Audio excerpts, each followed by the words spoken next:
Sorry, I think we were disconnected and we had to switch the connections. Should I continue? So I'm again talking about the indications. I told that this is a restoration of choice for primary or young permanent teeth with extensive or multiple caries lesions for multi-surface caries teeth. And it is also the restoration of choice for hypoplastic primary or permanent teeth that cannot be restored as good as you want, because they have a very deficient tooth structure, so that you cannot have a very good bonded restoration. And I have a slide to show you. This is the restoration also for hereditary anomalies such as dentinogenesis imperfecta, amelogenesis imperfecta that I told you in the previous indication, that you have a very deficient structure of the tooth that you cannot use other means of treatment. It can be used for restoration of pulpotomized or pulpectomized primary or young permanent teeth, but you should know that it is not a general rule, because it depends on the remaining tooth structure. For example, if you have a very good structure of the tooth, healthy structure of the tooth, you may also have a good restoration of amalgam or composite or other types of restorations that you use in your countries. But because in pulpotomy or pulpectomy treatments, you have to remove an extensive amount of tooth structure, maybe these tooths are more susceptible to have stainless steel crowns as the best restorative treatment. And this is the restoration for fractured teeth sometimes, and it can be used for abutments of appliances. And one of the most important indications is the restoration of choice in disabled individuals, of children who have medically compromised situations, or in whom the oral hygiene is not as good as you want, and sometimes it is poor, because you have a full coverage of the crown and your chance of recurrent caries may be reduced. So in this case, you can see we have a young first permanent molar that is heavily destructed in both arches. As you can see, if you remove the caries, the remaining healthy tooth structure is not that much so that you can rely on an ordinary restorative treatment, for example, like composite or amalgam restoration. This can be a very good case for stainless steel crown preparations, and I'm emphasizing on that. We have stainless steel crowns for primary teeth and also for permanent teeth. And for this case, we have used stainless steel crown for first permanent molar. This was the best choice of us. Talking about the composition of the stainless steel crowns, if you have a young patient coming to your office, the first thing he or she may say is that I have an iron tooth, or I want an iron tooth as my friend has. And this is something somehow scientific. Iron is the main component of stainless steel crowns, comprising about 65 to 73%. And then we have chromium, nickel, and very tiny amounts of manganese, silicon, and carbon.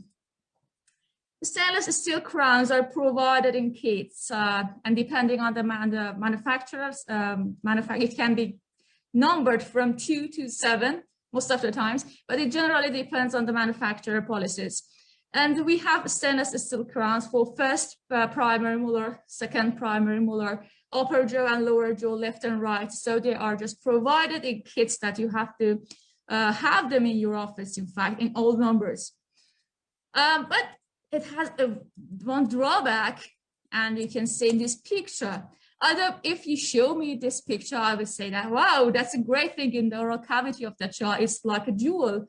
But the parents or sometimes some children may say that, I don't like the appearance. So one of the main drawbacks of this stainless steel crowns is the appearance, or it is not that much aesthetically approved for parents. But in my opinion, or any other, I think, pediatric dentist, it is the most beautiful thing that you can find in the office.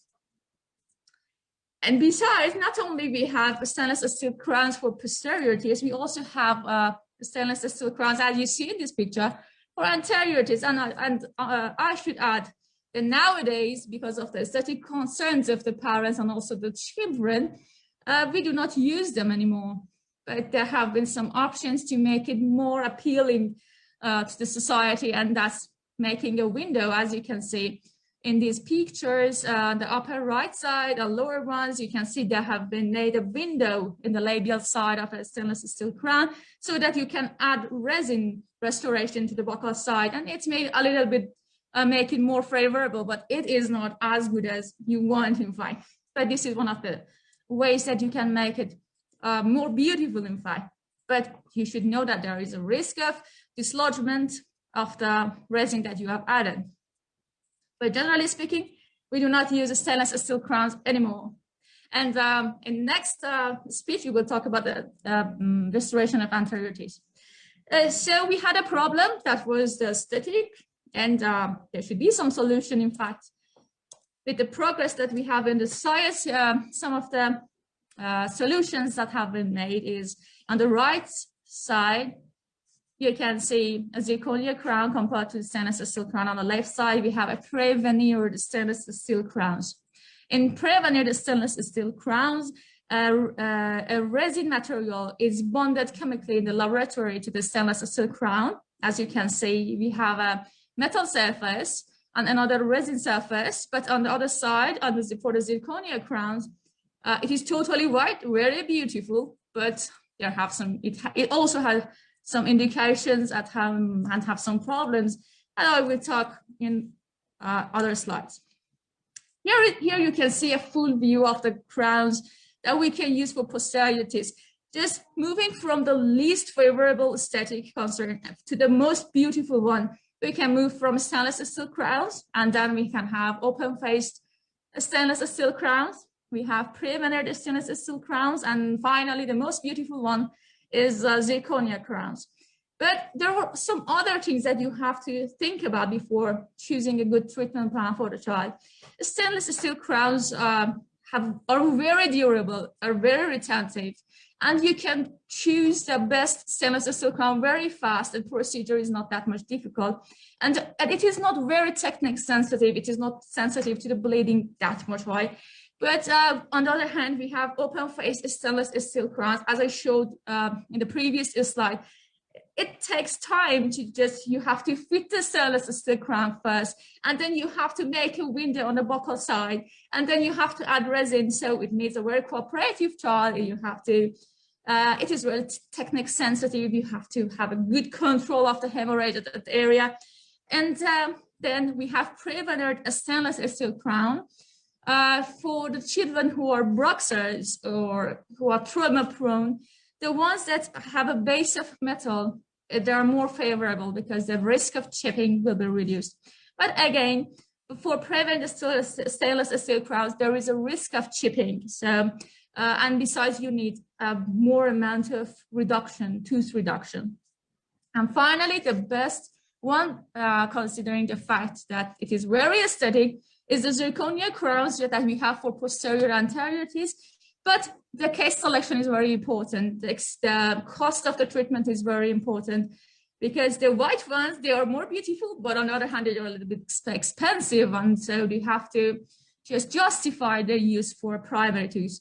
And the preparation is a little bit high, so that you have to reduce a more amount of tooth structure to choose a good zirconia crown. But considering all these facts together and put it all together, stainless steel crowns have shown the best option and is the gold standard of the treatment in case of durability, long-term success, amount of tooth reduction, technique sensitiveness, or the cooperation of the child. So we are going to talk about stainless steel crown. Now we are going to know how, what are the steps for preparation and placement of a stainless steel crowns.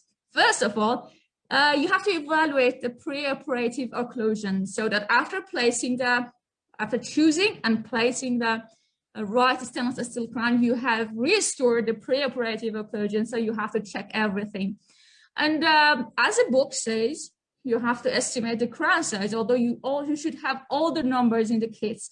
And you do not have any empty space in your kit so that bad luck may come, you know. So you have to have all the crown numbers, but it has been said that you can estimate the crown size by measuring the mesiodistal size of the tooth that you are going to restore with the crowns that you have in your kit. It is approximately, so it is not very precise one. So it is better to have all the numbers so that you do not have any problems. But generally speaking, the choosing of a correct crown is based on trial and error. Talking about local anesthesia, even if the child has passed pulpotomy or pulpectomy treatments on the sessions before, you may also need some kind of anesthesia and soft tissue around the tooth, because manipulation of the soft tissue in the procedures of a stainless steel crown preparation, opening the contacts, trying and sitting and just pushing the crown, it was a little bit hard and painful, so you may lose the cooperativeness of the child. But if that, on that same session, you have performed local anesthesia for other reasons, for example, if you want to do pulpotomy or pulpectomy treatments, and afterwards you're going to place a stainless steel crown, so you have a local anesthesia there, so you don't need any more anesthesia.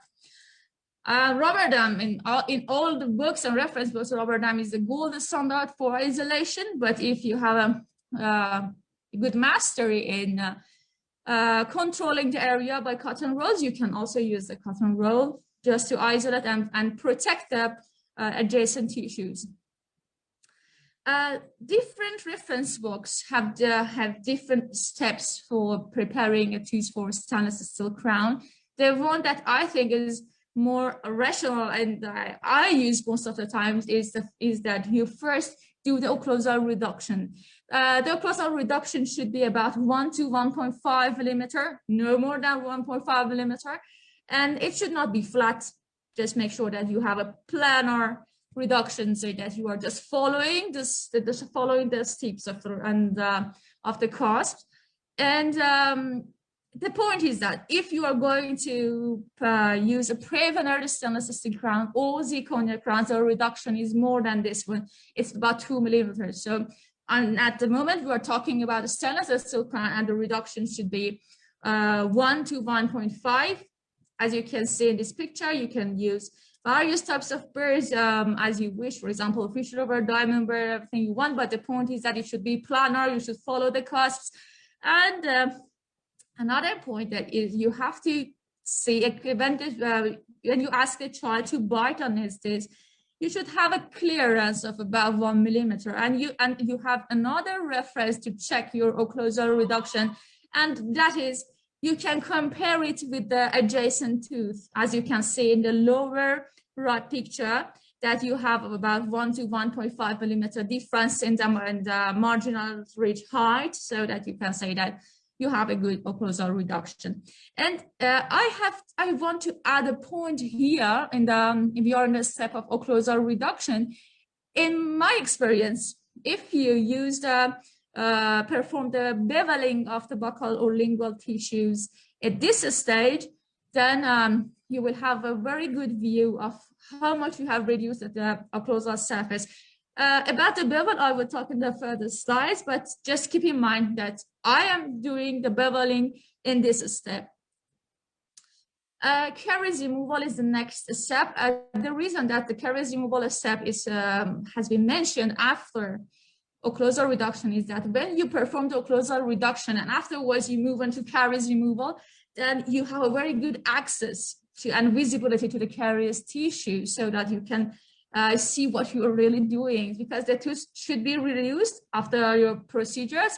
So when you just do the occlusal reduction first, then you have a very good visibility. It's just because of this. And one of the most important steps is the proximal reduction. Some reference books say that the proximal reduction can be performed with the taper fisher burr, but I prefer to say that a needle would work very well so that you can use it. There should be some characteristics of the proximal reduction. The contact area with the adjacent tooth must be cut, must be broken gingivally and buccolingually. And when you are just doing and removing your burr from the buccolingual side, you should make sure that you have a slight convergence toward the occlusal direction. And I should emphasize that it is a slight convergence, And we have the gingival proximal margin should have a feather edge finish line. We do not have any other types of finish line. and we are talking about the proximal reduction. The proximal reduction, we only have feathered finish line, and you should care about the adjacent piece. And this is the slide showing the proximal reduction. As you can see, the contact area on picture B have been completely open. If you want to check that your reduction, the proximal area is enough or not, you have to move an explorative from the buccal to the lingual side or vice versa, and the explorative should not get lodged between the teeth.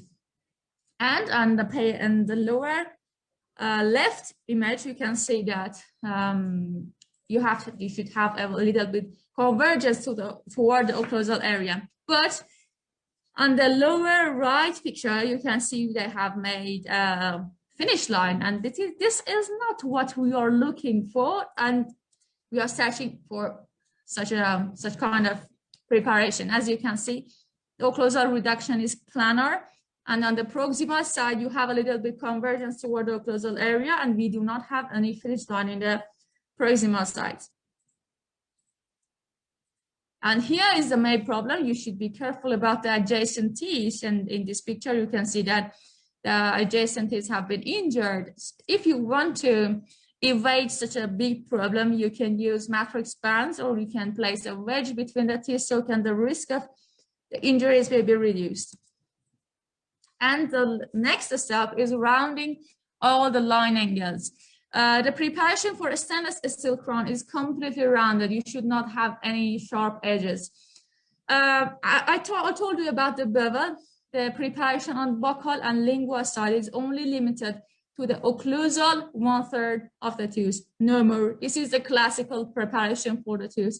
You should hold the burr about 30 to 45 degrees. And as you can see in the first picture, this is the angle that we want you to do that. Your bevel should be performed on buccal and lingual side. And as you can see, when you hold your burr like this, there will be a sharp angle from the between the rest of the buccal's tooth surface and the bevel that you have made. And this sharp angle should also be removed. And look at image C. You can see that how rounded the tooth structure should be. And we want such a rounded preparation. After you have done your preparation, it's time for crown selection. As I told you, the crown selection is based on trial and error, but our goal is to place the smallest crown that you can find to just restore everything. And it's just for just choosing the best crown, it is a must to start trying from sitting the crown on the lingual side, from the lingual side, and then moving to the buccal side. You should always do that. You should just place the edges of the stainless steel crown on the lingual surface, subgingival, and then just holding the crown in this place and then push it toward the buccal side. But sometimes it is not as easy as it seems, because the teeth have in-between sizes, and it is your judgment to show that you need to go on with tooth reduction, or you need some kind of crown modifications. So sometimes you may need to you choose a crown that is big, very big. You can completely remove it with your fingers. Another one is a little bit small. So it's the time that you may choose to go on for more reduction of the tooth on buccal or lingual sides. At the beginning, the classical reduction is, I told you, is limited to the occlusal 1/3. And at that moment, if you needed more tooth reduction, you have to perform the reduction on the buccal or lingual side without making any kind of finish lines, and you may choose a smaller one. Or you may use some kind of crown modifications. As you can see in these pictures on the left side, you may use welding the crown. You can just cut through the stainless steel crown from the buccal side by a special scissors, and you have to bring the edges to on each other and just make some kind of measurements. And by using an electrical welding machine, you can welding and make it a little bit smaller. And you can also use crimping and contouring. They are just for having more adaptation and making it a little bit tighter. Contouring is picture A. It's giving more adaptation to the gingival 1/3 of the stainless steel crown.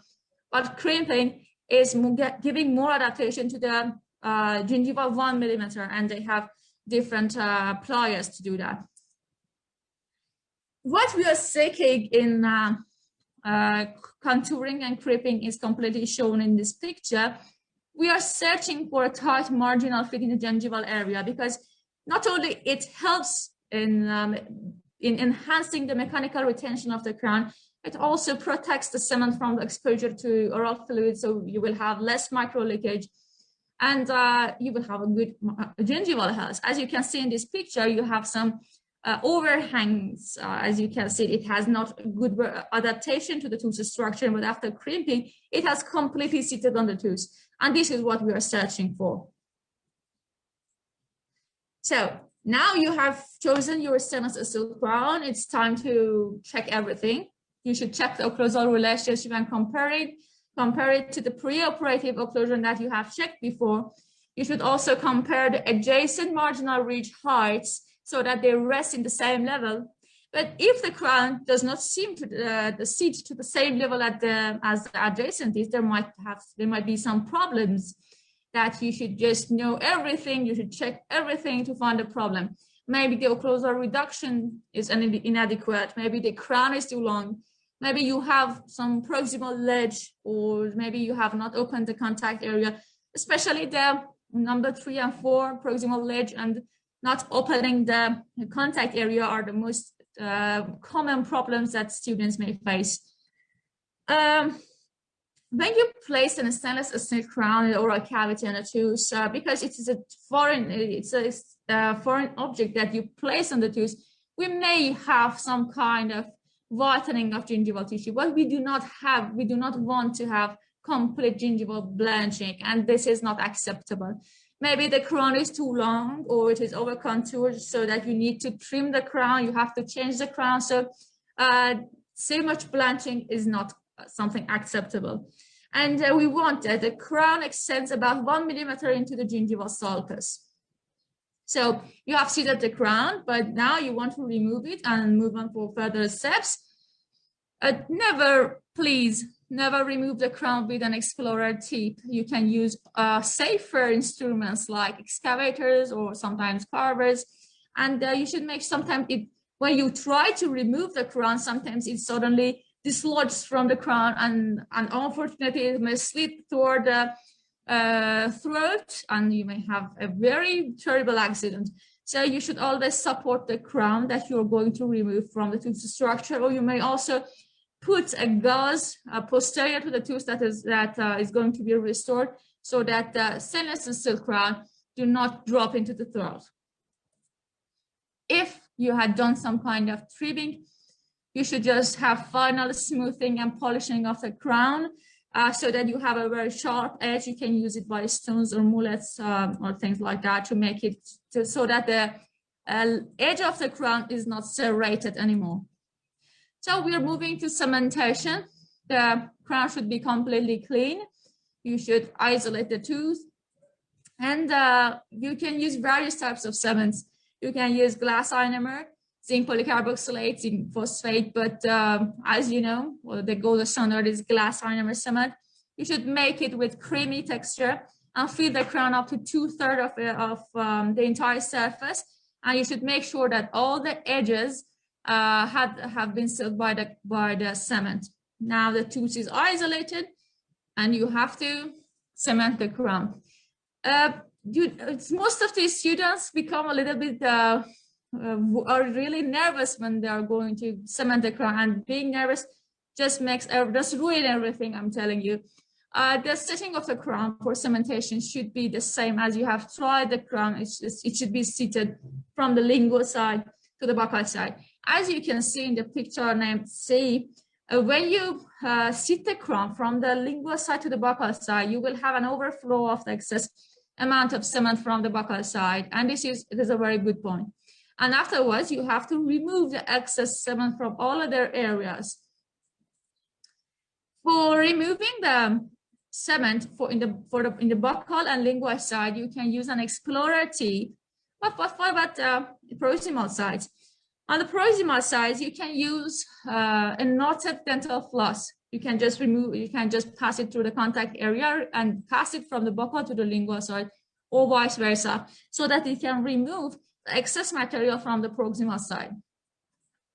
You can see in this picture that how the dental floss has removed the excess material from the proximal areas. And finally, this is a very good, beautiful image that you have finished your work with such beautiful things. Now we're going to talk about some special considerations for stainless steel crowns that you may encounter during your work. First, if you want to place two adjacent crowns, for example, in upper or lower jaw, it is preferred to do the first occlusal reduction of one tooth and then move on to the other tooth, so that you can prevent excessive reduction of tooth structures. And when you are placing two stainless steel crowns between each other, you need more reduction in the proximal area. It should be about 1.5 millimeter at gingival level. And it is also advised that the most distal tooth should be placed first and then move on to the anterior one, to the more medial one, I mean. And another important thing is that we are going to prepare crowns in the areas of space ties. In case of chronic caries, you may have some teeth that move delving into each other, so that you might have some kind of space loss in that area. So when you want to choose the perfect crown in which it can cover the buccolingual side completely, then it will be too big mesiodistally, so it won't sit in the area. And you should just, the judgment is yours to what to do. Are you going to have more tooth reduction, or are you going to do something to the crown? There are some options that you can do. Sometimes they use pliers to make it a little bit wider, but sometimes we have other options, especially in the lower arc, when the space loss is in the region of the distal surface of a mandibular first primary molar, and you have the problem to place the crown in the space loss area. You can use the maxillary first primary molar crown from the opposite side of the mouth of the upper jaw, for example. As you can see in this picture on the lower left side, you can see if you want to choose the first primary molar stainless steel crown in this area of space line, it will sit a little bit rotated. So that there is an option, as you can see on the right image, we can use in the area of a space slice, we can use stainless steel crowns from the upper jaw from the opposite side, and it sits very well in these areas of a space loss. And finally, when you have done all your procedures, then the parents will ask you, what will happen to this crown? There will be some problems about the exfoliation of the tooth, and the answer is no, because the crown only encircles the crown. So when the next tooth is going to erupt, the exfoliation may follow its own patterns, and there will be no problems for exfoliation of the tooth. Thank you so much for your attention. And I have a video for you showing a procedure of pulpotomy and a stainless steel crown preparation for a child. It's about 10 minutes, so that you know that you may perform pulpotomy and a stainless steel crown preparation in only 10 minutes. So we will be having a video now.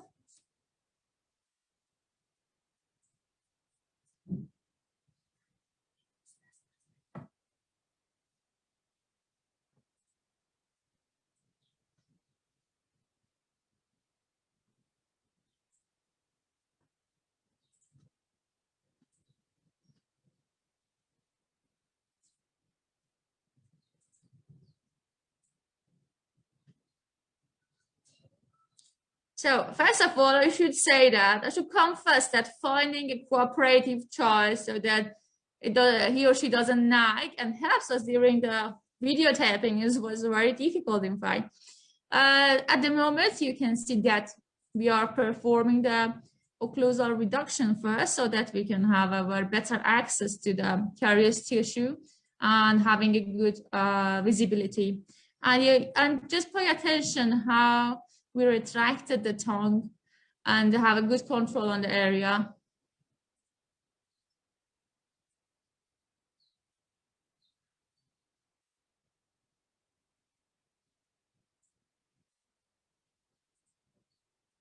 This is the bevel that I was talking about 30 or 45-degree bevel. It also helps you in having a better visibility to the amount of reduction that you have made.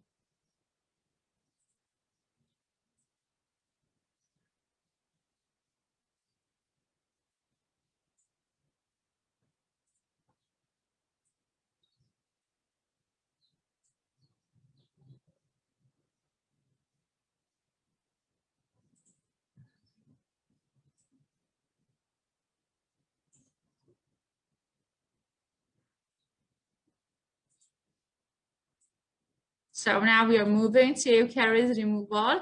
The tooth needs pulpotomy treatment, and the stainless steel crown was the treatment of choice for restoration.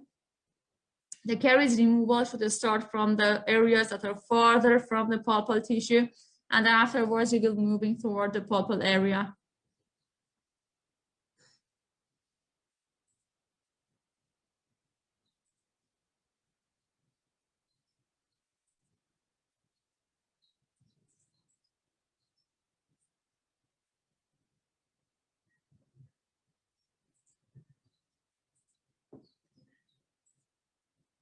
The pulp have been exposed. As you can see, the bleeding is apparent. So we know that the pulp is vital and the pulpal treatment is preferred.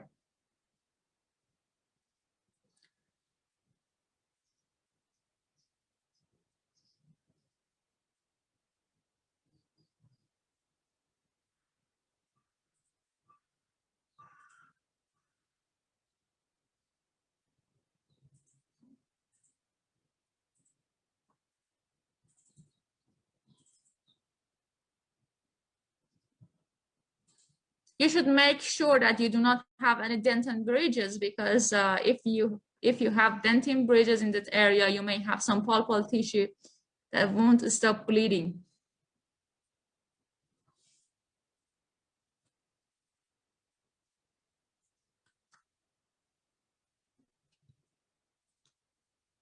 Irrigation with saline.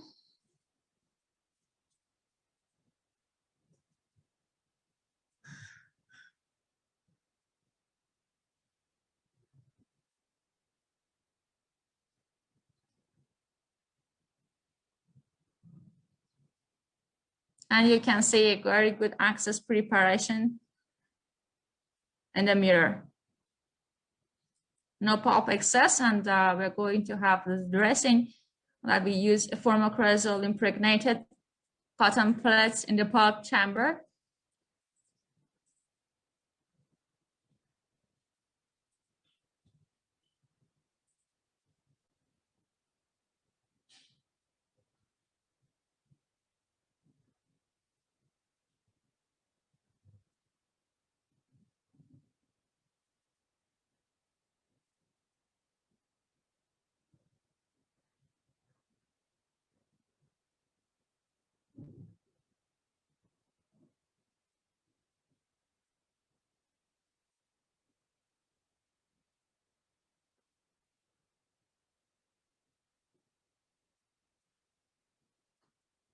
This is the formocrystal impregnated cotton, and it is very caustic, so you have to be really careful about the isolation and protecting the soft tissue, adjacent soft tissues, and the excess amount of the formocrystal should be soaked with another dry cotton pellet.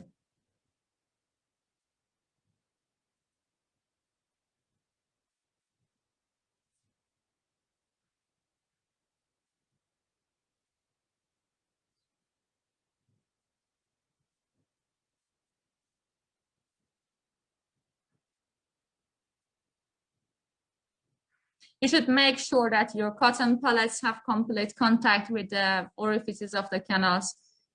Sometimes when you put a cotton plate on the chamber and just pack it, sometimes it doesn't contact very good with the orifices, so the pulp cannot be fixed. Instead of waiting for 5 minutes for the pharmacosol to fixate the pulpal tissue, we will put a temporary dressing. Here we use Caries on the pharmacosol cotton plate, and we will move on to other steps of crown preparation until the time that we have chosen our sinus crown.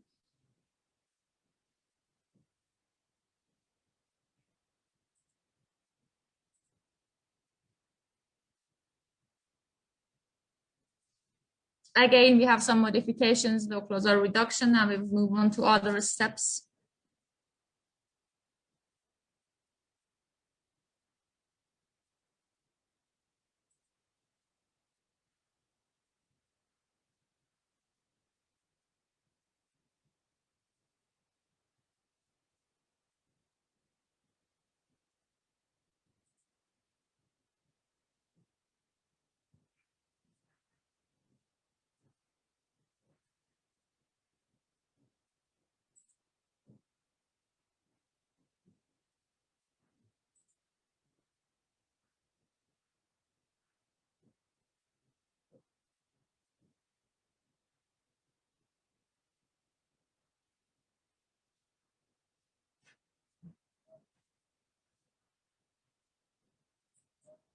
You should not have any sharp edges in your preparation in any surface. So all the sharp edges should be rounded.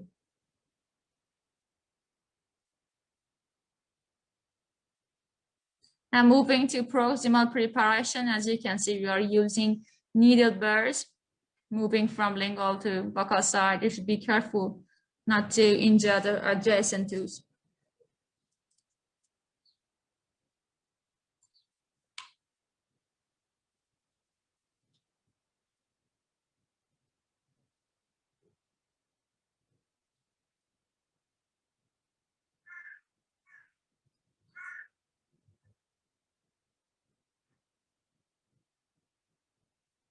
Your burr or your explorer tip should completely and easily move from one side to another. And when you have reduced the proximal area, then you will have a sharp line angle between the buccal or lingual side. This sharp angle should also be rounded.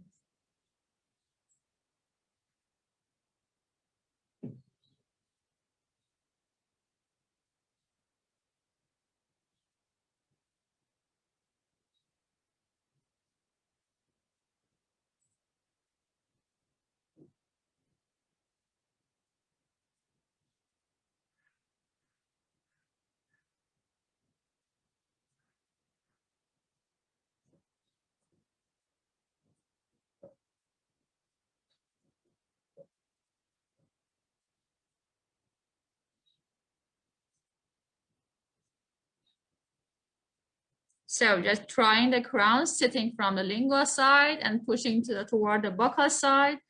And hopefully this crown seated very fast, and it has a very good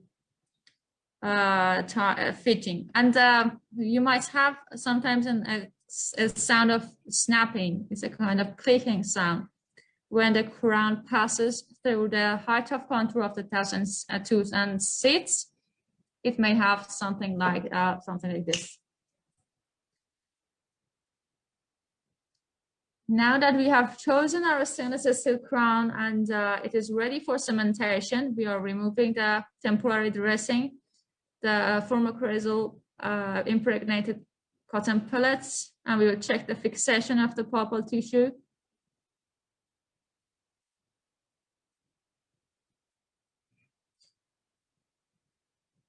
As you can see, we do not have any pulpal bleeding, and it has been fixated. It is dark brown, and we are ready to place the dressing material of choice, which is zonulin or reinforced ZOE.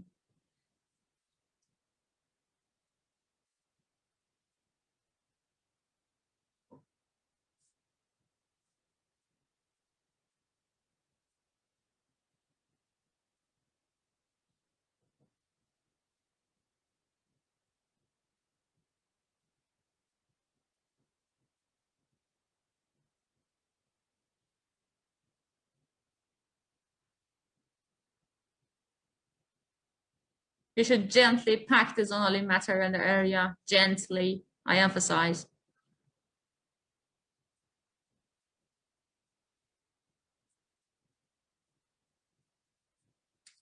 Now we are going to cement the crown with, and you can see we are just again sitting it from lingual to the buccal side.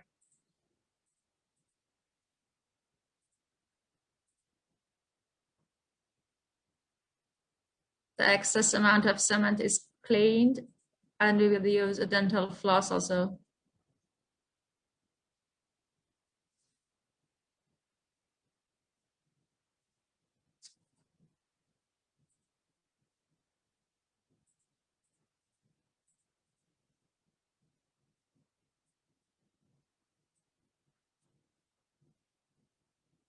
With the use of a knot, you should pass through the contact area, moving it from the buccal lingual side so that the knot may remove the remaining residual cement from the contact area.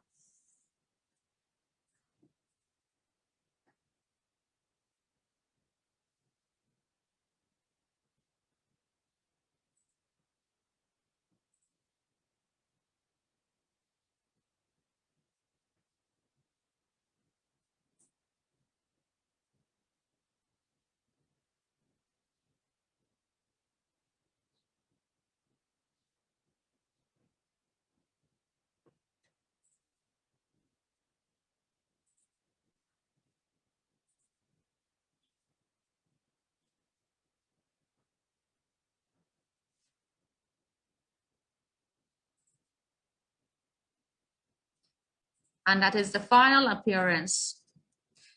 Thank you all for just listening to this lecture and watching this video. And I'm here to answer if there are any questions about the stainless steel crowns.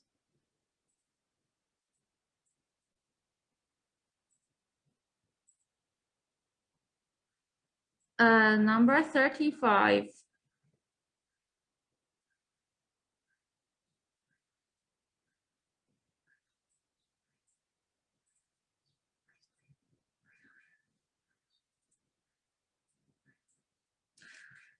This was slide number 35. One of the students asked me to explain it again.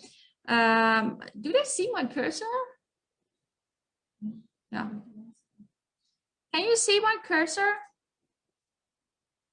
And the answer is? Yeah, okay.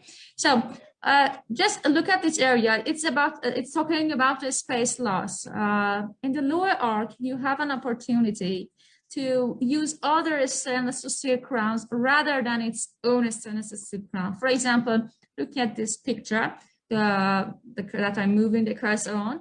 You can see that we have a space loss in this area. And you know that first primary mandibular teeth is wider mesiodistally, but in the buccal first primary molar, in the maxillary first primary molar, it is wider buccolingually.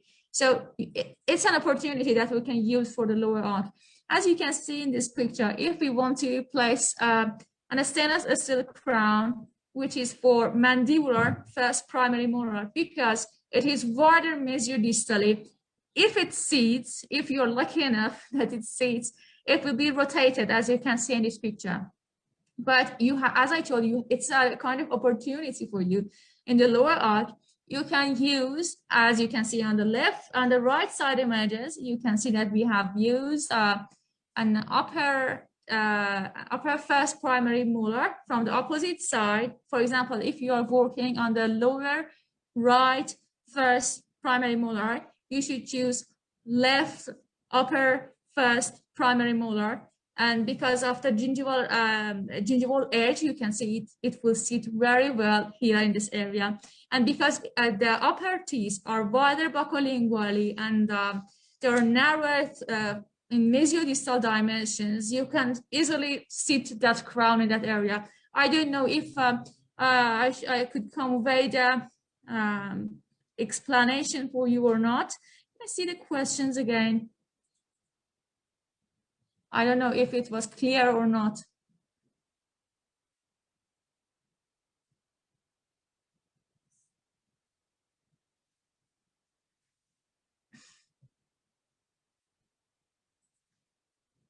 Welcome. Do you have any other questions, or you prefer to go on for break? Can we use calcium? You can use MTI, but calcium hydroxide is not used as a dressing for pulpotomy in pediatric dentistry. But you can use MTI, but you should also check for the if it's cost benefit. You should just check everything, the cost benefit, and you should be sure about the setting of your MTA material, because sometimes, not all the time, sometimes the MTA material does not set if you're not that much lucky, but you should make sure that the MTA sets during time. Yes, I can share my email address. I think they are all in the winter school group in WhatsApp, yeah? So I will share my email address in the WhatsApp group that you're all in.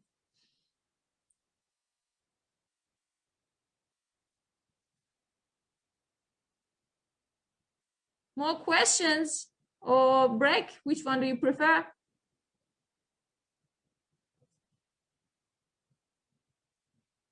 Yeah, go on.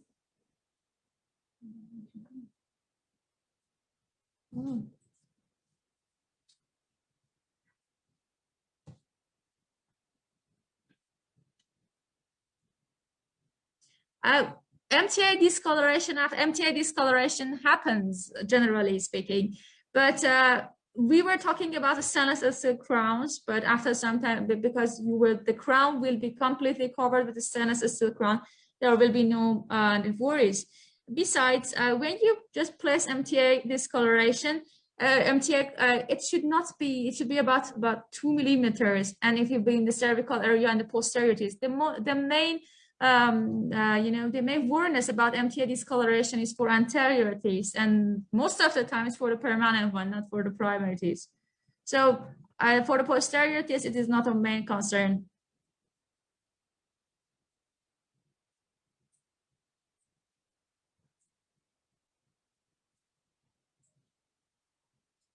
Why did you choose a stainless steel crown in video? And that is because the tooth caries tissue internally was so much, so that the buccolingual surfaces were so thin, and besides, the child was about 4 years old, and also it had she had enamel decalcification on the mesial side. So when we have enamel decalcifications or any sign of proximal decalcification in other surfaces of the tooth, it is preferable for young children, in order to evade further referrals for further treatments, and it's preferable to choose stainless steel crowns, so that there will be no need for recurrent caries, because when you have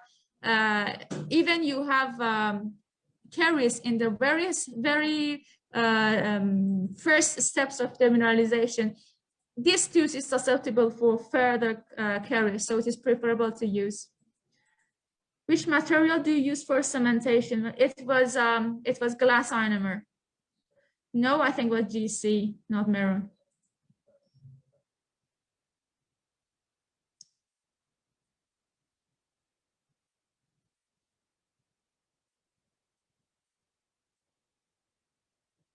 Welcome.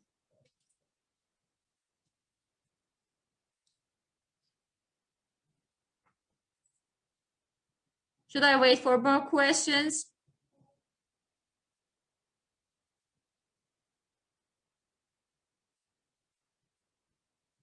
Okay, now we will have a break, and after the break, we will have Dr. Baghalian with us talking about the restoration of anterior primarities. I think that will be a great presentation. Don't miss it.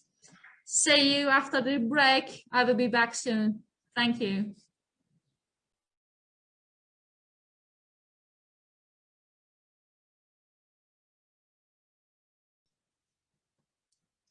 So we are back again, and we are continuing our session with Dr. Baghalian. We have you here. He's going to talk about the restoration of anterior primarities, a very demanding procedure nowadays with the high prevalence of the nursing caries. Dr. Baghalian, if you're ready, we are all ears.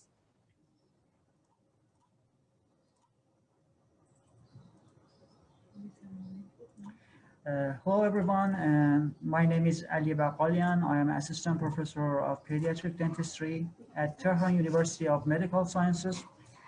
And thank you very much for your introduction, Dr. Milani. My presentation is about restorations of severely decayed primary incisors in patients treated under general anesthesia. I think that there's a problem with sharing my screen. Okay.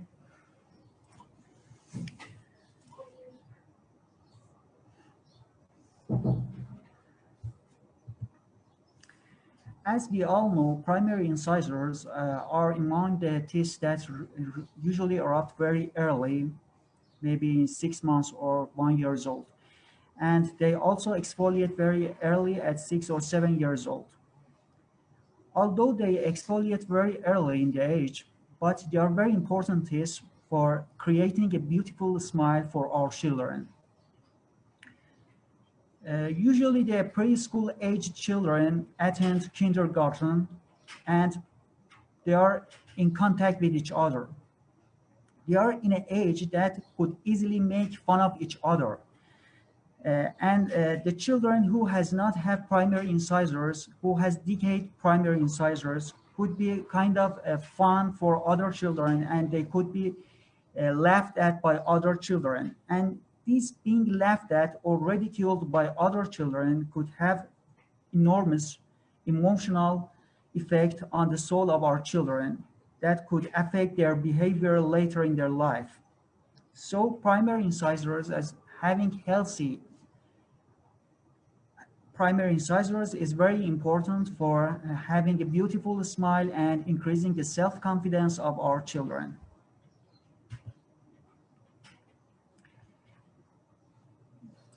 There is a condition in pediatric patients that we call it early childhood caries. I think that all the dentists are familiar with this condition. It usually occurs very early in the age, and it affects primary incisors, primary first molars, and also primary canines. Usually we have a lot of patients that come to our office with this kind of teeth, a lot of carious teeth in their mouths. They are only 2 years old, 3 years old. They are referred to our office.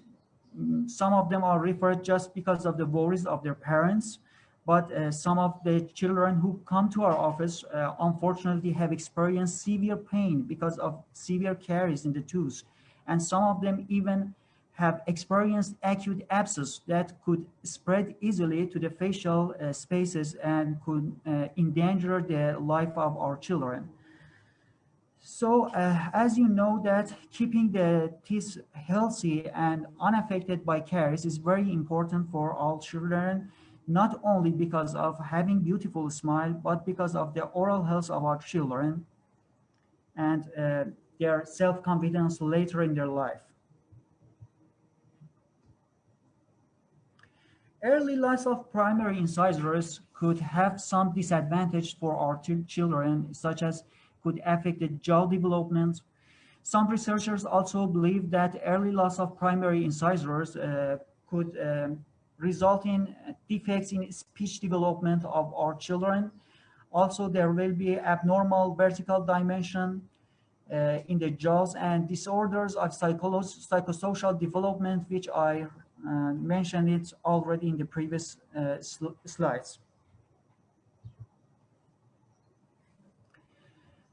So in order to treat carious primary incisors, different solutions on different treatment procedures have been proposed and suggested by the American Academy of Pediatric Dentistry. There is a guideline in the AAPD which has been released about the restorative dentistry, and it was published in 2019. And this guideline recommends using full coverage restorations for primary incisors, but the indications for using full coverage restorations include caries on multiple surfaces of the primary incisors, when the incisal edge is involved, when there is extensive cervical decalcification, when we are obliged to do pulp therapy or pulpectomy treatment for the primary incisors, when the children has poor oral hygiene or moisture control is difficult because of disruptive behavior or because of the bleeding of the gingiva, it's an issue for us. In these cases, it seems that full coverage restorations could be a logical option for restoring caries primary incisors. We have different kinds of full coverage restorations available for primary incisors, including the strip crown, preveneered SS crown, zirconia crowns, and open face stainless steel crowns. All the full coverage restorations are in need of some healthy tooth structure to be useful and durable on the primary incisors. So this is a weak point and disadvantage for using full coverage restorations, because sometimes we have such a patients in our office that we are obliged to do treatment for their primary incisors. As you see in this slide, almost nothing has left from the crown of the primary incisors, and all the crown structure has been destroyed completely by the caries process. So in these cases, what should we do to treat these primary incisors? Because the treatment is important for some of the parents and also some children. They are so sensitive about their primary incisors. They want to have beautiful smiles. They ask us to restore their primary incisors. In these cases, we cannot even think about full coverage restorations because it's not possible to use full coverage restorations only on the root structure of primary incisors. One of the solutions for treating severely decayed primary incisors is to use composite restorations. By incorporating a kind of intercanal post. Different kind of posts could be used as intercanal posts in the primary incisors, such as glass fiber posts, metallic posts, and also even the composite itself can be considered as a kind of post for restoring severely decayed primary incisors. There is an article which was published in 2014 in Clinical Oral Investigation. It mentions that composite filling are durable and logical option for treatment of severely decayed primary incisors affected by early childhood caries.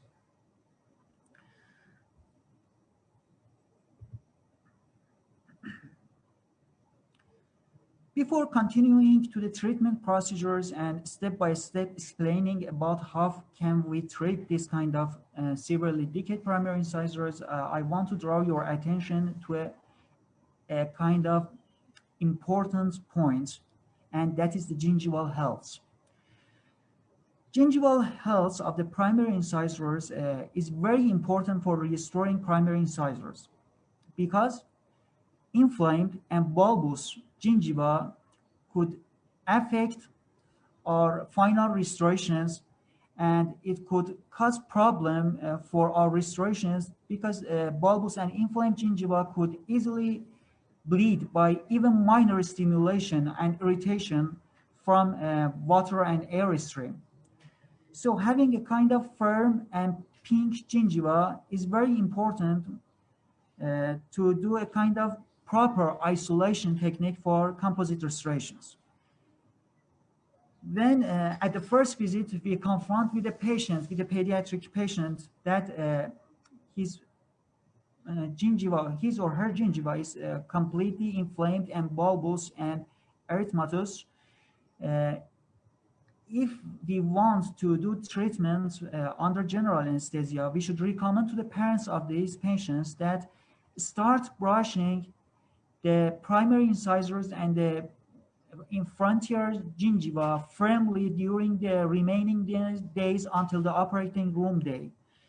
And by firm brushing, the inflammation will gradually disappear from the gingiva, and during the treatment procedure, we could have a kind of good and ideal isolation to do an ideal composite restoration for primary incisors.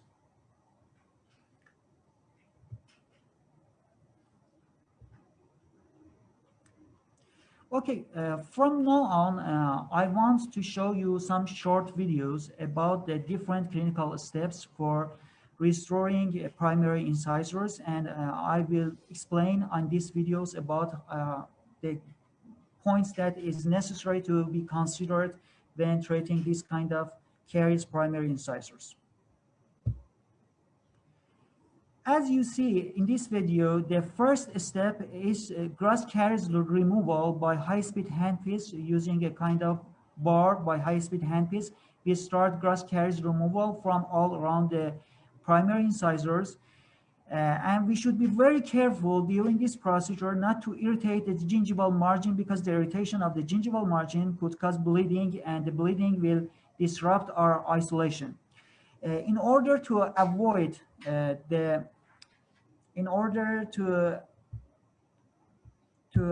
inadvertent movements of the high-speed handpiece, as you notice in this video, I'm using my rest finger in order to limit the movements of my hands and to decrease the inadvertent movements of my hands, and to have more control over high-speed handpiece when removing the gross caries on the primary incisors.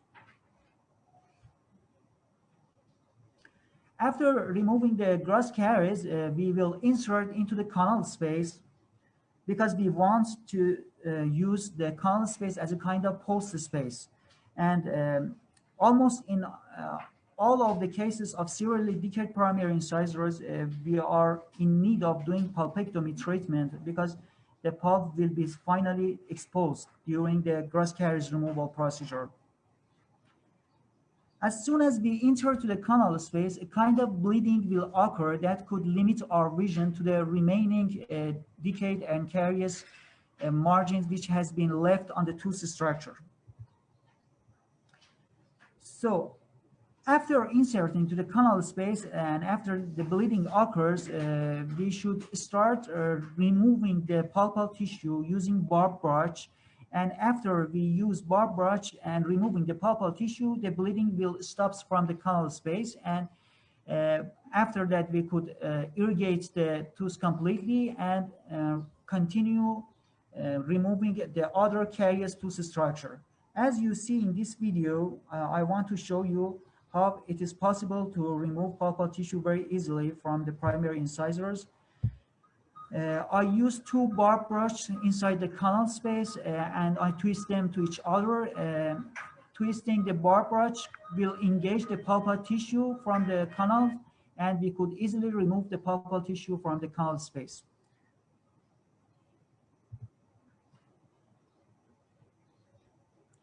So after removing the pulpal tissue, as I mentioned earlier, the bleeding will stop and we can continue removing the other carious tooth structure which has been left on the tooth surfaces. But this time I chose to use low speed handpiece with round bar. As you notice in this video, I'm using it in a kind of brushing motion from the canal orifice to the periphery of the tooth margin. And I'm very careful not to irritate the gingival margin, because if the bleeding occurs, it will be very difficult to continue to do composite restorations. Again, I'm using my rest finger to limit the movements of my hands, and I'm using in the low speed handpiece, the round bar, in a kind of brushing motion. Please do attention to my words. In a kind of brushing motion from the canal orifice to the peripheries of tooth margin, especially the cervical dentine, because the cervical dentine, the carious cervical dentine, is in close proximity to the gingival margin. And if we don't care enough to the movements of the bar, we could easily irritate the gingival margin.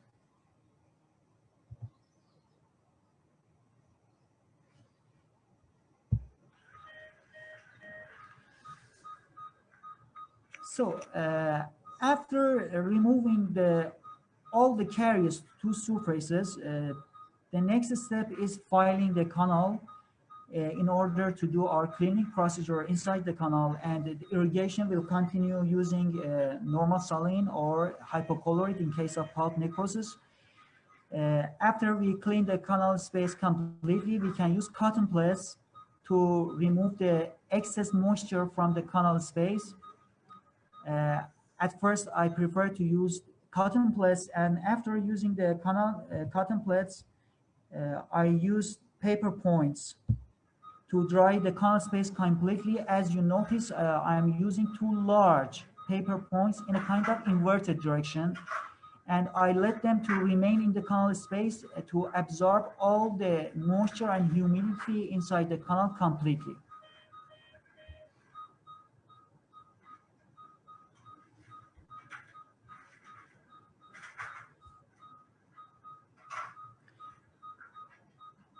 So after the canal has been dried completely, the next step is the obturation process of the canal space. There are different materials available for doing obturations of the canal. The most popular one is the ZOE paste, and another thing is Metapex. As you see in this slide, Metapex is a kind of paste, a combination of calcium hydroxide and iodophore paste. It's available in a syringe. Before inserting and obturating the canal with Metapex, I usually try it outside the canal space to understand how much pressure is needed to force the paste out of the cannula. When I understand how much pressure it is needed to do with my hands, when I insert the cannula inside the canal into the canal space, I will insert and obturate the canal with Metapex. For primary incisors, I prefer to use Metapex because I think it's working with Metapex is much more comfortable, and it will create a cleaner area finally for doing composite restorations. But in the pulpectomy treatment of the posterior teeth, first primary and second primary molar, I prefer to use ZOE paste and I use the ZOE paste with lentulus spiral inside into the canal. I push it into the canal space. But for the primary incisors, I am more comfortable to obturate the canal with Metapex. In this video, I'm showing how can I do this procedure. I insert the cannula inside the canal. I start obturating the canal and moving the cannula toward the canal orifice. I stop insertion of the paste inside the canal space 3 millimeters short of the canal orifice in order to have a kind of post space available for my future composite restorations. You see, I stop shorter than the canal orifice.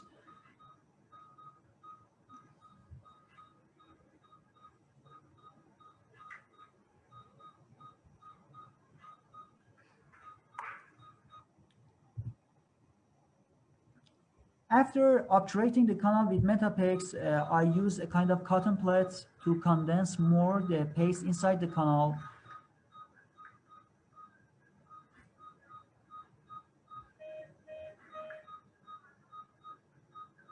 And this cotton plate also helped me to remove excess paste attached to the dentinal walls also. The next step is to seal the coronal end of the canal completely. To seal the coronal end of the canal, I prefer to use self-cure glass ionomer. As you can see in this slide, a kind of highly condensed self-cure glass ionomer is prepared by my assistants, and I could make it like a ball point. I transfer it with my explorer toward the orifice of my canal, and I start condensing it. After putting it into the canal orifice, I condense it with small condenser into the canal space. This will help me to have a kind of floor available for bonding with my future composite restorations. And also, in case of restoration loss, the canal area is completely sealed by this glass ionomer, and we can do again our composite restoration future if it is losses or if failures occurs later.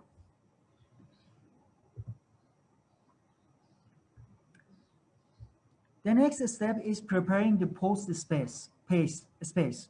To prepare the post space, I usually use my low speed handpiece with round bar. I insert it into the canal space completely, and by using round bar, the excess paste attached to the dentinal walls, and also any kind of glass ionomer attached to the dentinal walls is completely removed from the dentinal wall. And at the same time, I usually use some dentin structure to have more wider canal space available for my post space. You can see now this video.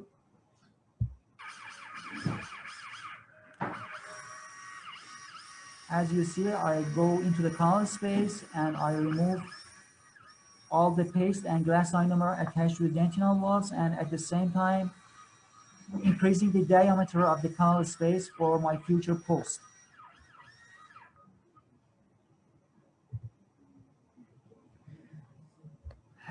In this slide, I want to show you that the post space is completely ready and all the caries tooth structure has removed, and now we are ready to continue with our composite restoration. So the tooth is completely dried, and the first step is acid etching the tooth surfaces. In order to do the acid etching, the etchant firstly I applied on the enamel margins, and after applying the etchant on the enamel margins, I usually go inside the canal and to etch the dentinal surfaces. The etching time is recommended to be longer for the enamel surfaces rather than the dentinal surfaces. So when I apply the etchant firstly around the cervical margins, which some enamel margin might have been left at that place, I give the enamel margin more time for the etching process compared to the dentinal surface. I also prefer to use a kind of micro brush to be sure that the etchant has penetrated all the tooth surfaces and no surface have left not contacting the etchant material. After the etching, the tooth surface should be thoroughly washed from the etching material. We use air and water stream. The recommended time for washing is at least equal to the etching time. And also some references recommend to do the washing time doubling the etching time. But I prefer to use at least equal to the etching time, which is kind of 20 seconds for the washing procedure.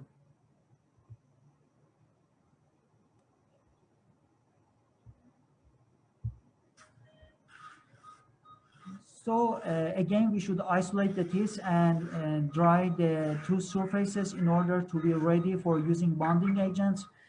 During the drying, we should be careful not to desiccate the dentinal surfaces completely. In order to avoid desiccation of the dentinal surfaces, as you know that the desiccation of the dentinal surface could result in the collapse of dentinal tubules, which could be a kind of disadvantage for our final composite bond. So if we want to be attached to even minor details of clinical procedure, some clinicians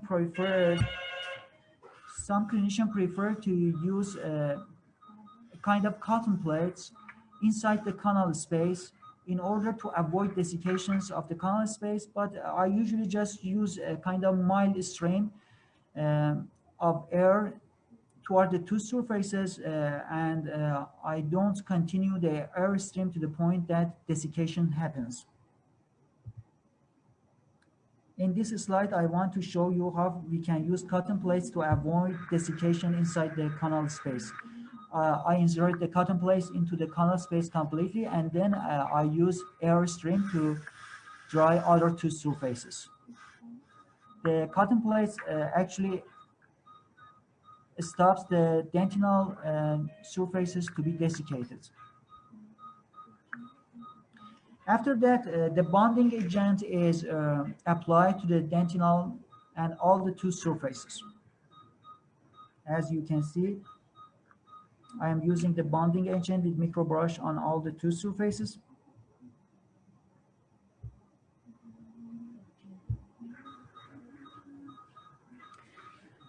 I want to draw your attention to a point here.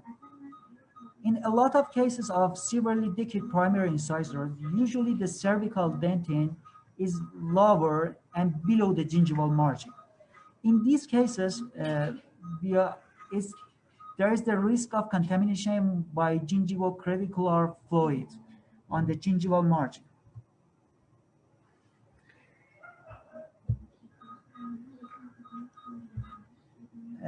As I mentioned, there is a risk of gingival crevicular contamination on the cervical dentin. So some techniques have been recommended to avoid contamination of the cervical dentin by GCF. Some studies have shown we can do two techniques for our composite restorations. One technique is called the pericure techniques, and the other technique is the co-cure techniques. The pericure techniques recommends that after applying bonding agent on the tooth surfaces, we should use gentle airstream to thin the bonding layer on the tooth surfaces, and after that we should use light curing the bonding agent separately. But in the co-cure process, after applying the bonding agent and thinning the bonding layer on the tooth surfaces, we immediately use flowable composite on our cervical dentin to bring it upper than the gingival margin. And after bringing it upper than gingival margin, we use light curing on the tooth surfaces. It means that a light curing of the flowable composite and bonding agents occur simultaneously. This is called a co-cure technique. Some in vitro studies have shown that there is no significant difference in the final bond strengths between pre-cure technique and co-cure technique. So whenever I feel that there is a risk of contamination of my cervical dentin by gingival crevicular fluid, I prefer to use a co-cure technique. As you can see in this slide, after using the bonding agent and thinning the bonding agent by stream of air, I immediately use flowable composite on my cervical dentin to bring it upper than the gingival margin. And after that, I cure the flowable composite and bonding agent simultaneously with each other. This is called co-cure technique.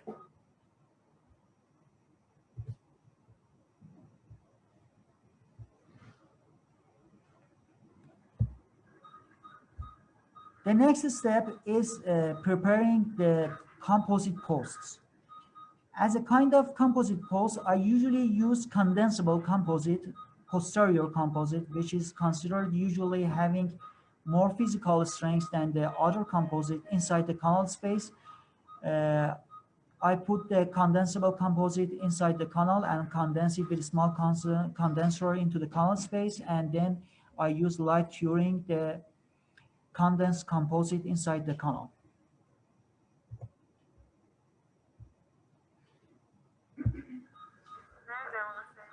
After that, I continue restoring the crown of the tooth with universal or anterior composite. I actually continue shaping the tooth structure with a spatula.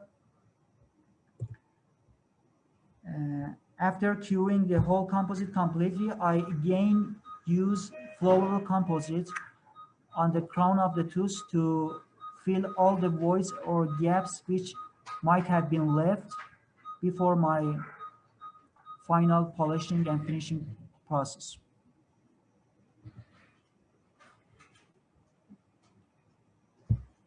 And the final step is the finishing and polishing the restorations. I usually use knife edge finishing bar, also football shape finishing bar on the palatal sides. It's very important to remove all the overhangs of composite under the gingival margin because removing the overhangs will completely create a kind of gingival, a healthy gingival for us in the future.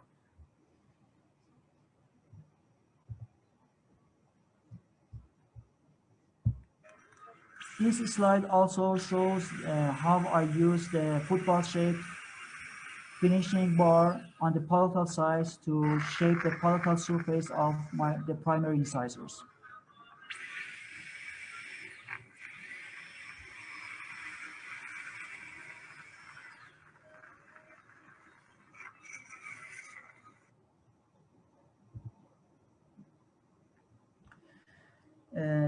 These are some before and after procedure of the primary incisors which have been treated under general anesthesia.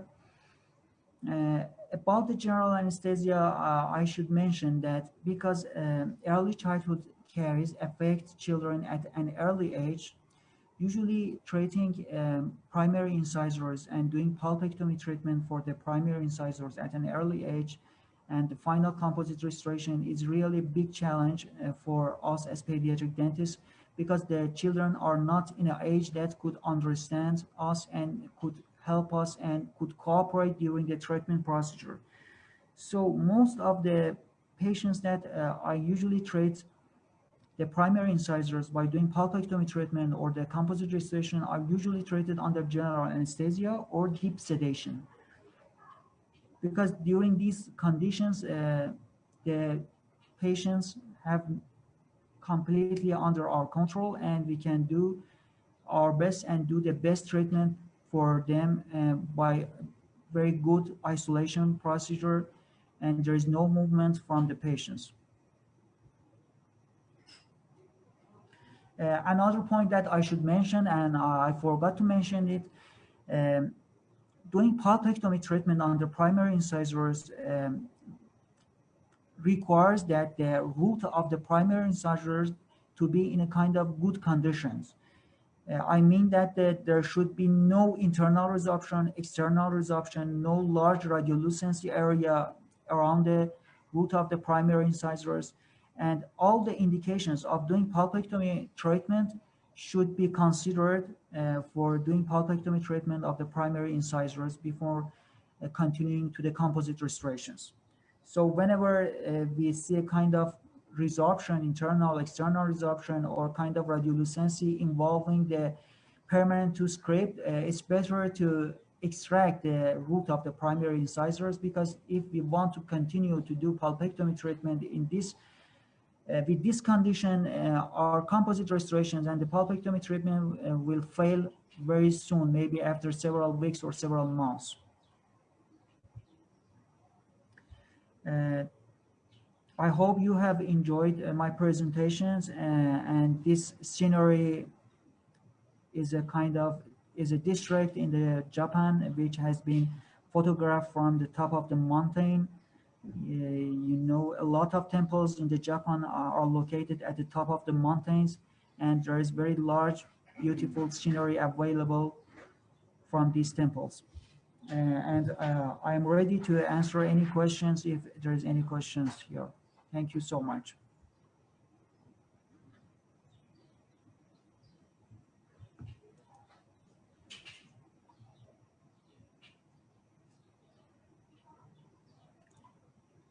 Thank you so much, Dr. Baghanian, for your fruitful presentation. I want to ask students if they have any questions about the restoration of anteriorities.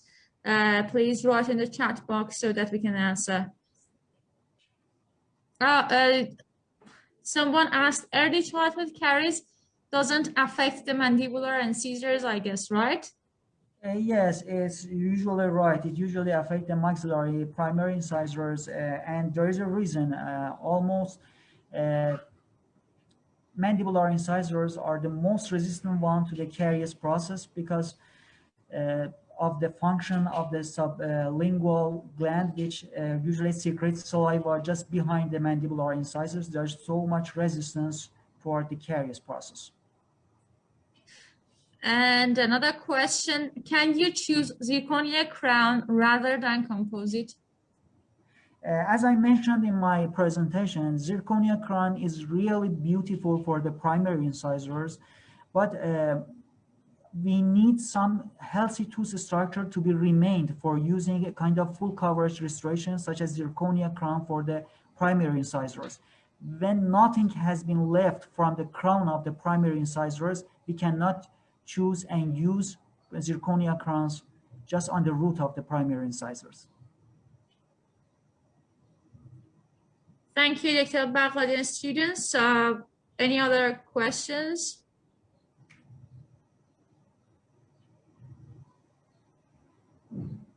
Thanks for being with us these about 2.5 hours with the Pediatric Dentistry department.